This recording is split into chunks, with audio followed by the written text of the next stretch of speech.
both campaigns here today. We're here to first off talk about the very stringent ballot access laws in Texas, the hardest arguably in the nation to get on the ballot as a third party or an independent candidate.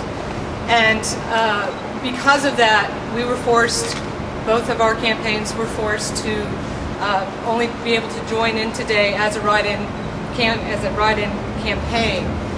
That doesn't diminish in any way the importance of the campaigns, either in Texas or nationwide.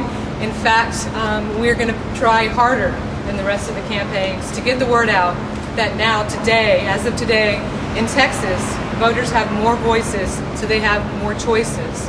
I'd like to give Kat Swift an opportunity to speak to the McKinney-Clemente campaign. Hi, I'm Kat Swift with the Green Party of Texas. I'm here to file the Cynthia McKinney-Rosa Clemente first all-women of color presidential ticket in the United States, and we will be filing our electors today. Because of the ballot access restrictions, the Green Party of Texas was not able to afford to buy their way onto the ballot, and so we're hoping that this will show voters that there is an alternative, there is a choice. They don't have to stick with what the major news media tells them their only choices are. There are other options, you just need to write it in.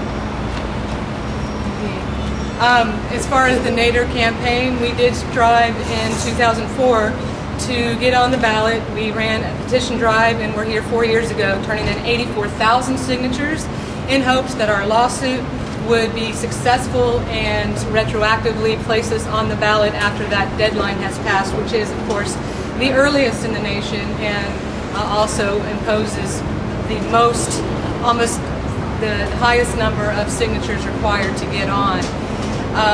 Because that is actually still sitting in front of the Supreme Court waiting to be heard to this day.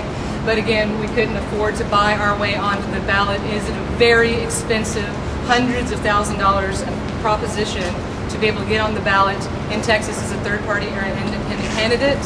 And we feel that money should not stand in the way of democracy. In fact, we feel that that has been the problem, and that's why we're here today to offer voters more choices in this election, because the two-party system has bankrupted this country. Bill, would you like to say anything? I'm Bill Holloway, co-chair of the Travis County Green Party. Today, independent candidates like Ralph Nader and Green Party candidates Cynthia McKinney and Rosa Clemente are providing the progressive alternative choice. We believe that now the Green Party is the only progressive opposition party in the country, and that it's important for voters to be able to have these choices so that they can choose what they want. We believe our values and the values of the Nader Gonzalez campaign are majoritarian values. They promote things that most Americans want. Most Americans want our troops to come home now from the Middle East. Most Americans want single-payer universal health insurance. These are things that most Americans want. And that's why we're here, to represent those voices that aren't represented by the two establishment parties. Thank you guys for coming. We're going to go do some paperwork upstairs now.